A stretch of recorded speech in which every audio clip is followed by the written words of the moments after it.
Happy Wednesday. Brian Manning here with an update. So we're doing this update today because our marketing director, Casey Reardon, is going on vacation. What's wrong with Casey? Doesn't she know she can't take vacations? Just kidding.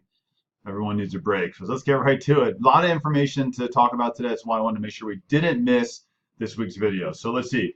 Monday, Tuesday this week, pretty quiet news days other than potential government shutdown, earnings being strong, stocks just continuing to roar, but not really as much to report for mortgage markets there on Monday and Tuesday. Today, all the information really heats up for mortgage lending and housing. So let's see. So first of all, we get mortgage applications. Every Wednesday of every week, we get mortgage applications. Tells us about applications for refinances and purchases. Year over year, purchase mortgage applications are up 7.4%. So still really strong to see.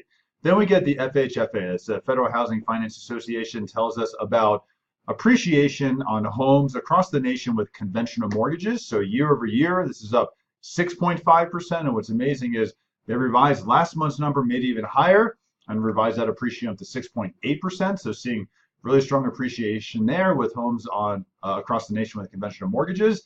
Then we get existing home sales. Existing home sales coming off an 11-year high. Had to pull back a little bit. Wasn't unexpected. Existing home sales were now down 3% compared to our 11-year high recently. Not a big deal, something we expected. What's amazing to see, though, is in addition to that, we got the median home price across the nation. Median home price year over year rose 5.8%. What's really incredible is that it's been 70 straight months that the median home price across the nation has been appreciating. So we've seen a pretty good housing market here for quite a while now. Another great number we saw today was first-time home buyers.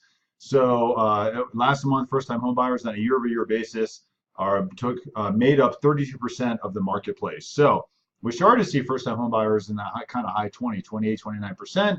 Historically, there's been a higher number. Millennials are just slower to buy houses. Right now, we're seeing this beef up a little bit. 32% is a really strong number. Really great to see an increase of first-time home buyers.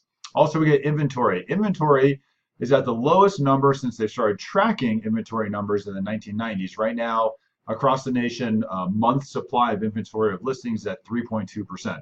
An average market is at 6% for inventory across the nation.